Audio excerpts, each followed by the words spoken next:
everyone, and welcome to the celebrations for the 800 weekend. It is a great privilege to stand here as Mayor of Huntingdon on this very important occasion. As they say, once in a lifetime achievement. I do not intend to keep you from the various entertainments that are going on for much longer. I sincerely hope you have an excellent afternoon, and of course, I would now like to open formally this occasion by asking, gunners, have a care, give, fire! Thank you.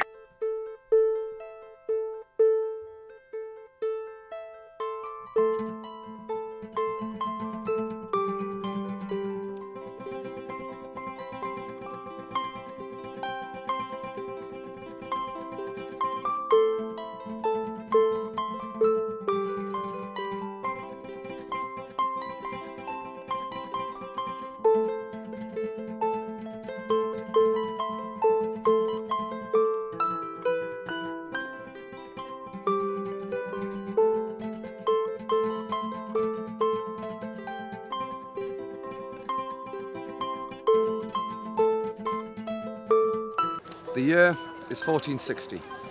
There are two kings in the country of England, one of which is a usurper and traitor by the name of Edward of March.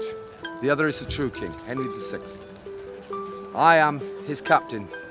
I am Lord Clifford. I have brought my men here, and we will ambush this traitor as he moves through Huntingdon. I've heard reports that he is moving to the north, and I have brought the households and my guns, and we will destroy him and end this war.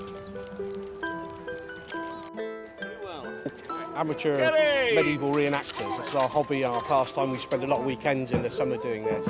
And we heard the Huntingdon event was on, and we thought, well, we'll come and celebrate Huntingdon's anniversary.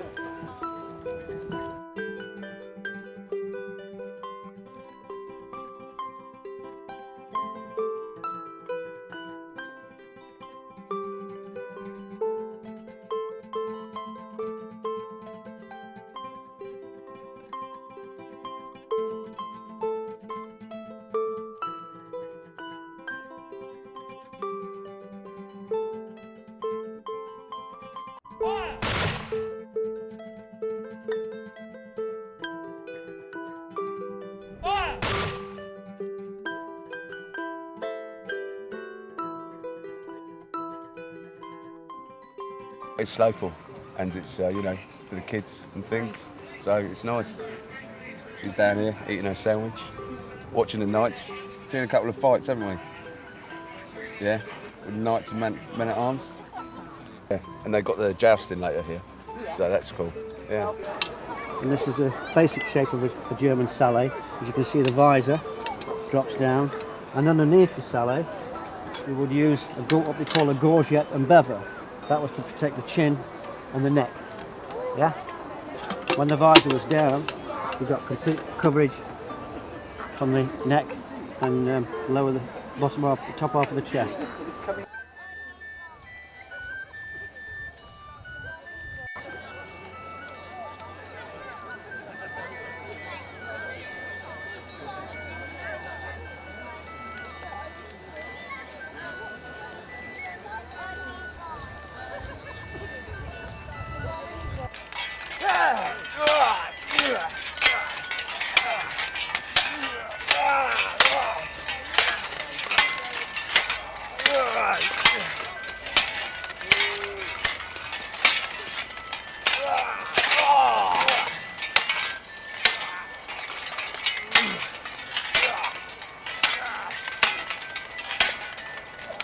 Yeah, I mean, I was really surprised about just how well organised it was. You know, there's a lot of brilliant tents and exhibitions and stalls and that. There were so many events happening so quickly. I mean, it's massive. It's a lot bigger, I think, than many people expected. It's certainly the biggest thing we've had around here for a long time.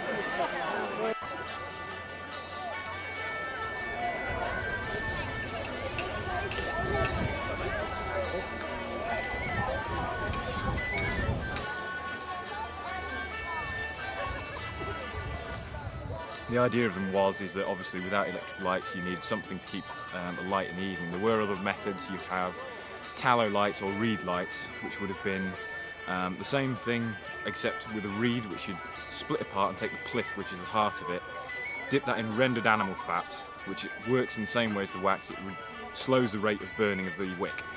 However, this would give a dimmer flame and smell of rendered animal fat, a not pleasant smell, whereas beeswax is a much nicer, more pleasant smell.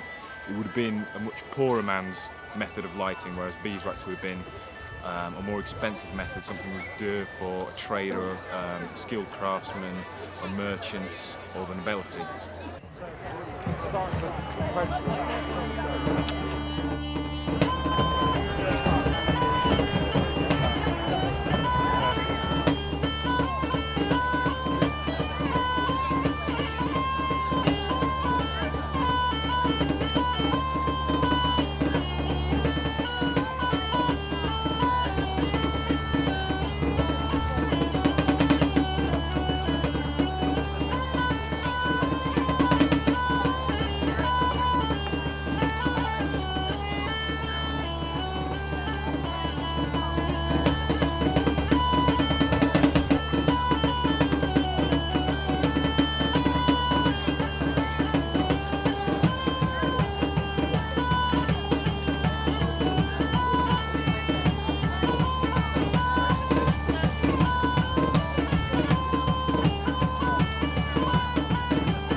On the battlefield, at longer range, you can't penetrate the armour of a knight on a horse, but his horse is lighter armoured. So if you can hit the horse, with something like this, the horse will go into the horse. They don't kill the horse necessarily, but the rider will know it's been hit.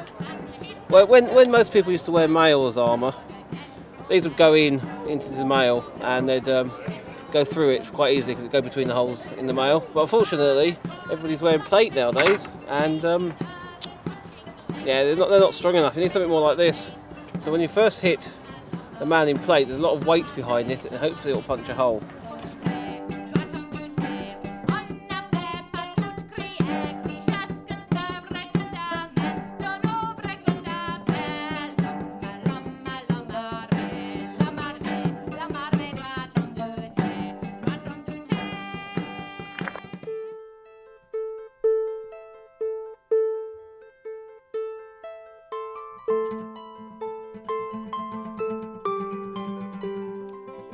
An acceptable way of proving your battle worthiness without actually having to go into battle. There are a number of recorded incidents, the Beecham pageant for one, where the knights tested their skill on the hunting field and jousted rather than actually seriously trying to kill each other.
Currently being levered into the saddle there by our able squires. Now anyone that ever told you you can't bend over in armour, now you know they're wrong. because that was a long way up.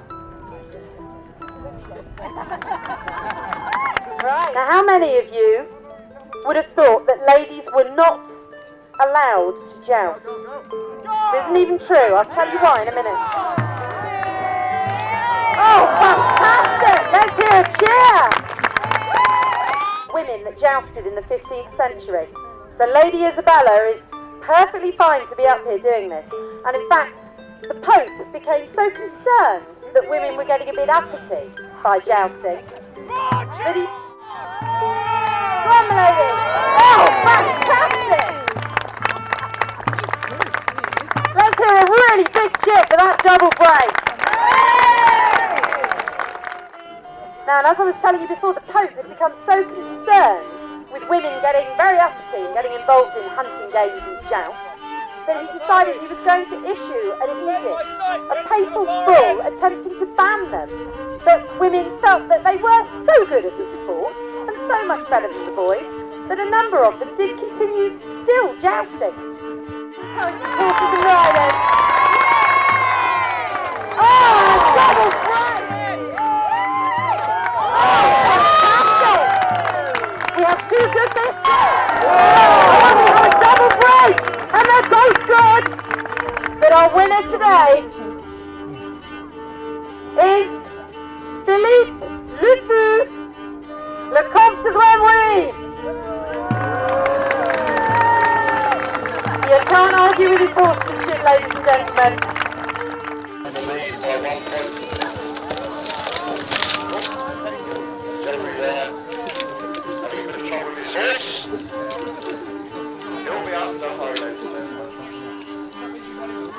Obviously so shocked. He's okay, Against the woman. He's fallen off his horse.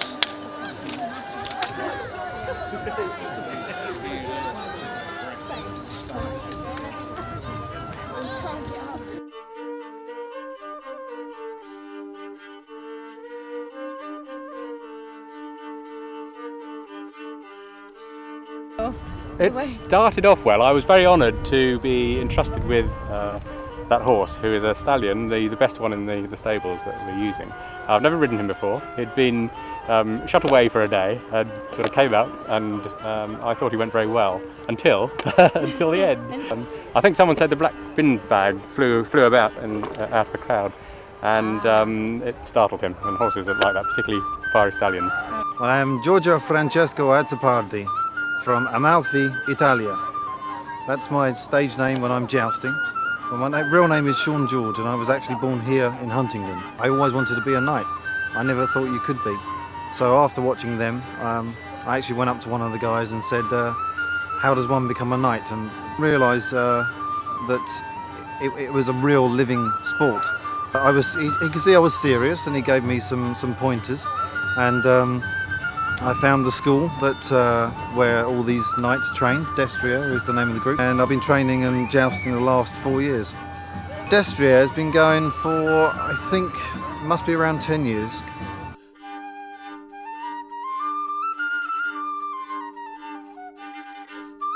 We'd like to thank you very, very much for having us here today, and we'd like to wish Huntingdon a very happy 800th birthday.